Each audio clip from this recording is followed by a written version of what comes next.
Good morning दोस्तों। आज हम लोग देखने जा रहे हैं अनुच्छेद 25 से 28 तक। इससे पहले जितने भी वीडियो हैं सबको बहुत बढ़िया से समझा चुके हैं और जितने भी ऑब्जेक्टिव क्वेश्चन आप चाहते हैं बनाने के लिए इस वीडियो के माध्यम से जैसा भी क्वेश्चन आएगा उसको बना सकते हैं। तो देरी ना करते हुए हम लोग स्टार्ट करते हैं कि अनुच्छेद 25 में क्या कहा गया है उसके बारे में हम लोग समझते हैं, ठीक ना। तो अनुच्छेद 25 में क्या कहा गया है कि धर्म की स्वतंत्रता की बात कहा गया है। अनुच्छेद 25 में क्या बोला गया है? धर्म की स्वतंत्रता की बात कहा गया है। इसका मतलब क्या होता है कि कोई भी व्यक्ति, कोई भी व्यक्ति चाहे तो वह किसी भी धर्म को अपना सकता है, किसी भी धर्म को क्या कर सकता है, मान सकता है, ये स्वतंत्रता है, और उसका प्रचार प्रसार कर सकता है। किस अनुच्छेद में कहा गया है? तो याद रखिएगा अनुच्छेद 25 में बोला गया है धर्म की स्वतंत्रता की बात कहा गया है। धर्म की स्वतंत्रता किस अनुच्छेद में है? तो याद रखिएगा अनुच्छेद 25 में बोला गया है कि आप किसी भी धर्म को मान सकते हैं और उसका प्रचार प्रसार कर सकते हैं, ठीक है। ये अनुच्छेद किस में बोला गया है? तो अनुच्छेद 25 में बोला गया है। अब हम लोग देखते हैं अनुच्छेद 26 में क्या कहा गया। तो अनुच्छेद 26 में बोला गया है कि धार्मिक संस्थानों का प्रबंधन, धार्मिक संस्थानों का प्रबंधन बोला गया है। अनुच्छेद किसमें? 26 में बोला गया है। अनुच्छेद 26 में क्या बोला गया है? धार्मिक संस्थानों का प्रबंधन। इसका मतलब होता है कि कोई भी व्यक्ति अगर चाहे कि अपने धर्म से रिलेटेड मंदिर, मस्जिद, चर्च का उद्घाटन, मतलब क्या कर संस्थान को खोल सकता है। ये आजादी जो है वह किस अनुच्छेद में है? तो अनुच्छेद 26 के तहत वह मंदिर, मस्जिद ये चाहेगा तो बना सकता है, ठीक है।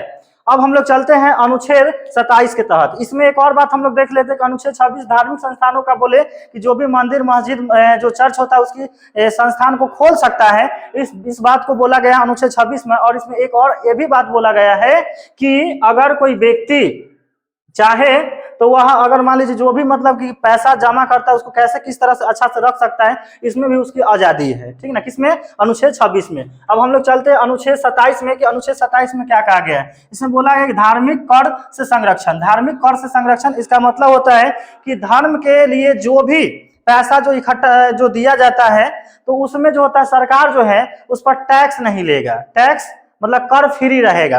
और इसमें यह भी बात को समझ लेना है कि इसमें किसी भी व्यक्ति से धर्म के नाम पर उससे बरजोरी, हम कोई भी चीज अगर संस्थान खोलना है तो किसी से हम क्या कर सकते हैं कि बरजोरी, चंदा के नाम पर बरजोरी नहीं कि आपको इतना देना होगा, बरजोरी नहीं ले सकते, उस शिक्षा से दे सकते हैं। इसकी बात जो चर्चा किया गया अनुच्छेद किसमें कहा गया? 27 में कहा गया। अनुच्छेद 27 में क्या कहा गया है कि धार्मिक कर से संरक्षण, मतलब इसमें जो भी धर्म से रिलेटेड जो पैसा होता है उसमें सरकार जो होता है इस पर टैक्स नहीं ले सकती है, ठीक है। बात समझ में है? तो कर रहित जो होता है धार्मिक कर संरक्षण किसमें कहा गया है? तो अनुच्छेद 27 में। अब हम लोग चलते हैं अनुच्छेद 28 में। तो अनुच्छेद 28 में क्या कहा गया है? तो अनुच्छेद 28 में बोला गया है कि शैक्षणिक संस्थानों में धार्मिक शिक्षा की बात कहा गया, ठीक ना। शिक्षा नहीं की बात कहा गया इसमें, ठीक ना। क्या बोला गया है कि शैक्षणिक संस्थानों में धार्मिक शिक्षा की बात कहा गया है। इसका मतलब ये होता है कि अगर आप अनुच्छेद 28 के तहत ये समझाया गया है, ये बताया गया है कि आप किसी भी सार्वजनिक, मतलब करने वाले की जो सरकारी संस्थाएं हैं उसमें धर्म का क्या होता है कि धर्म की शिक्षा नहीं दे सकते हैं, ठीक ना। धर्म का शिक्षा नहीं दे सकते हैं। इस बात को जो कहा गया अनुच्छेद किसमें कहा गया? तो अनुच्छेद 28 में कहा गया है, ठीक है दोस्तों। तो हम लोग यहाँ तक देखें अनुच्छेद 25, 26, 27 और 28 एक बार रिपीट करके देख लेते हैं कि अनुच्छेद 25 में क्या कहा गया है कि धर्म की स्वतंत्रता की बात कहा गया है, ठीक है। अनुच्छेद 26 में क्या कहा गया है कि धार्मिक संस्थानों का प्रबंधन की बात कहा गया है कि मंदिर, मस्जिद जो भी चाहे वो अपना क्या कर सकते हैं, उद्घाटन खोल सकते हैं। अब यहाँ पर बोला गया अनुच्छेद 27 में क्या बोला गया है कि धार्मिक कर से संरक्षण की बात कहा गया है कि इसमें सरकार जो होता है इस पर टैक्स नहीं लेगा, धार्मिक के लिए जो भी पैसा इकट्ठा किया जाएगा। तो अनुच्छेद हम लोग 28 में क्या देखे कि जो भी मतलब सरकारी संस्थाएं हैं उसमें क्या होगा कि धर्म की शिक्षा नहीं देगा। इस बात की चर्चा किया गया अनुच्छेद 28 में। अगर यह वीडियो अच्छा लगेगा तो आप लाइक, सब्सक्राइब करें और कमेंट करें, और इसी तरह से हम वीडियो को आगे आपके लिए प्रोवाइड करते रहेंगे, ठीक है। धन्यवाद।